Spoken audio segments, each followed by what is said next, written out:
Hey everybody, welcome back to another Talk Tuesday where I do my makeup with you guys while I chat about life. And I first wanted to start off by saying, can we just talk about my skin? If you guys watched my beauty channel back when I had that, and even some videos here beauty related even a couple months ago, even to recently basically, my skin was constantly breaking out, especially on my neck but down on my chin as well. I was dealing with it for months and months and months, and over the past, I'm just looking in my mirror here, probably 3 or 4 weeks or so, my skin has cleared up, and it has stayed cleared up for the most part. I still have a little bit of scars on my neck, but it's crazy. I dealt with this the whole year postpartum, and like I said, the past month or so, my skin has been amazing. So I have two theories on what it could possibly be. The first being that I'm on new medication, Remicade, which is kind of solving all of my issues in my body, which I will talk about more in this video. The second is that I've been vegan for about 2 months now, and I hear a lot of people say that if you go vegan, it can help your skin. So I don't know what it is, and it could just be a fluke altogether. Put my hair up, but my skin has been amazing. So I'm going to start off with BB cream as usual. I've been mixing two, and there's two different combinations. I always use the Cover FX BB cream because it has salicylic acid in it, and I just feel like that helps the acne even a bit more. It could be this, although I don't think it's just this. And then I mix it with one of the two Physicians Formula BB creams that I reviewed. I'll link them down below if you want to see it. If it's really hot out or I'm going to be sweaty, I mix it with the Insta Ready because it has more coverage and it's a bit more mattifying. But if I'm feeling really like my skin is dry and I want a bit more moisture, then this has been working out really well, the Organic Wear one, and it still has more coverage because of the Cover effect. So again, I'll link those down below if you want to see it, but I'm going to mix these two today because here in Vancouver it is so hot. It was 31 degrees here yesterday. I'm back to using my Age Rewind concealer from Maybelline.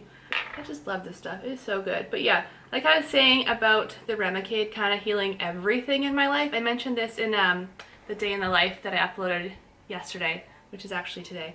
Today is Monday, but it's just crazy. Like, obviously Remicade, it's an IV infusion every 8 weeks for life, and I need it for colitis, and it's definitely been helping with the colitis. I haven't had any symptoms since I left the hospital the second time, which is awesome. But one thing I did notice almost immediately after leaving the hospital, and I don't think it's just the steroids because I'm almost off the steroids now, which is awesome.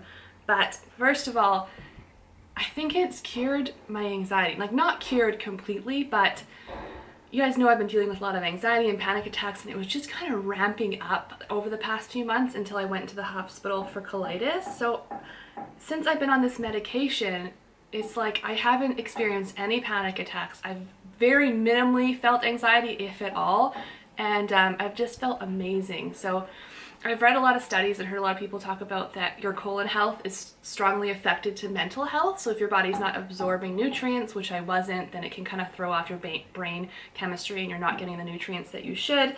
And your body kind of goes into like fight or flight mode and starts to freak out. So I really think the anxiety and how I like self-admitted to the hospital and all that, I'll link some videos down below if you want to see it. But I really think that that was my body's like warning sign to me that something's wrong in your body, you're not healthy, and it was just freaking out because now that I'm on the proper medication and everything is healing and I'm absorbing nutrients again, I don't have any of it. So I feel very, very blessed. I'm still constantly kind of nervous, like, oh, am I gonna feel it again? Because honestly, panic attacks and mental health issues are, in my opinion, worse than any amount of pain you could have. Like, I'd rather have the colitis pain, I'd rather be in labor and have a baby than, you know, deal with mental health, and those are some painful things. So I'm very excited. I'm optimistically excited, but it's just very, very interesting. And on that same note, you guys know I dealt with vertigo back in December and lingered for a long, long time.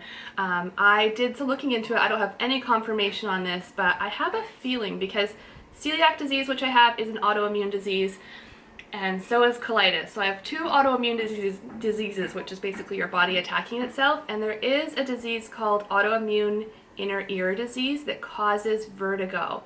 So I'm half wondering if my vertigo wasn't caused by an inner ear virus after all, because I wasn't even sick around that time at all, and if it was just an autoimmune response and my ear just got all inflamed and swollen because of an autoimmune response. It's very, very rare to have this, but since I've been on this medication, which Remicade, which suppresses all your immune system basically, the vertigo symptoms have been gone too. So I can't help but wonder if that's what's been going on, if all of these things have just been leading up to colitis and me eventually getting on this medication. It doesn't really matter, to be honest. As long as I feel healthy, but just thought I'd tell you guys in case any of you were interested, or in case any of you, you know, dealt with something similar. But anyways, enough of me rambling about all of that. I hope you guys had a fabulous weekend and start to your week. I had a great weekend. It was very, very busy. Like I said, I uploaded that day in the life, which was just what I did on Saturday, and it was honestly the busiest day I've had in a long time. Like, I went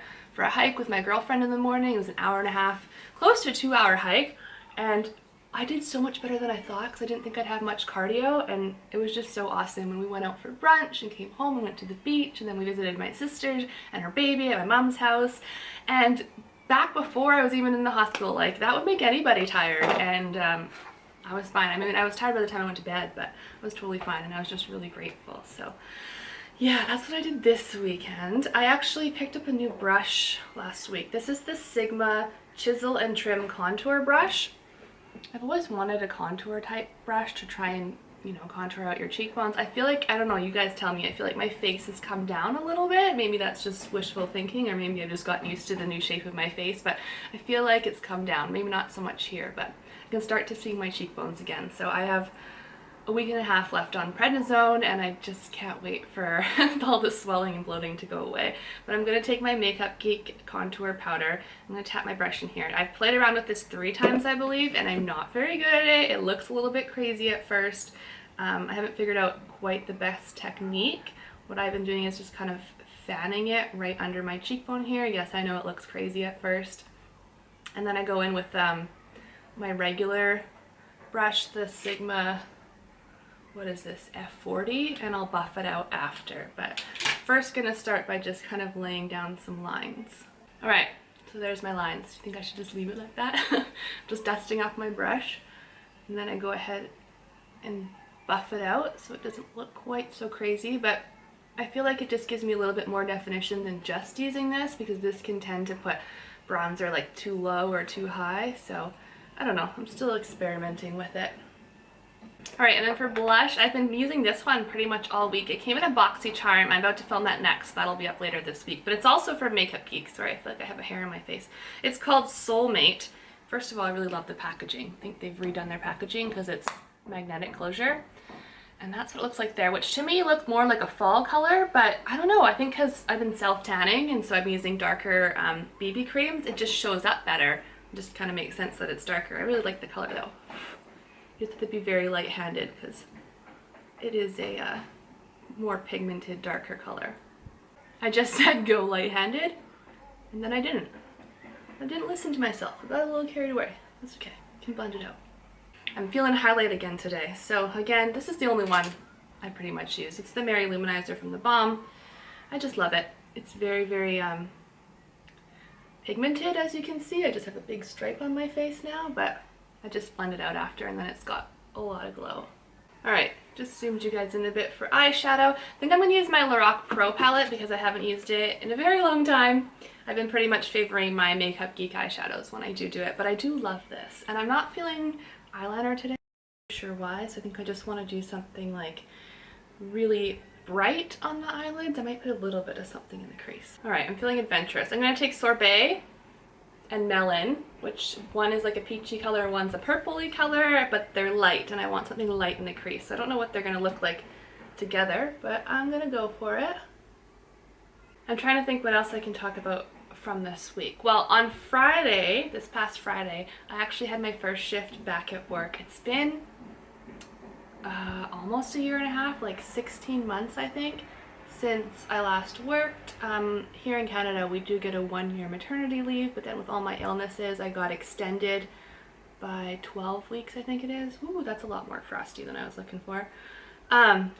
So I've been off for a long time. So I actually went back. It was just for one shift. I was just helping them with some computer work. It's not like I'm back to my regular schedule. I was doing 2 to 3 days before I left on my maternity leave, but I'm not doing that at this point. I'm undecided what I'm going to do. I mean, With 3 kids at home, it's a lot more work, that's for sure. I am working from home as well. Obviously, YouTube is a job for me, so I do have that on the side and I am making money from YouTube. But at the same time, I've been in aquatics for a very long time and it's not necessarily that I want to leave the workforce, so I'm kind of undecided. I do have a number of shifts throughout the summer, here and there, just for coverage, when people take holidays, things like that. So I am still a part of my work, I'm just not at the same capacity that I was before.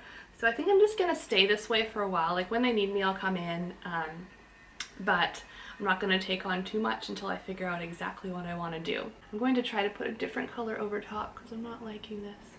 I'm actually not liking this eyeshadow look at all right now, but it's too late to go back.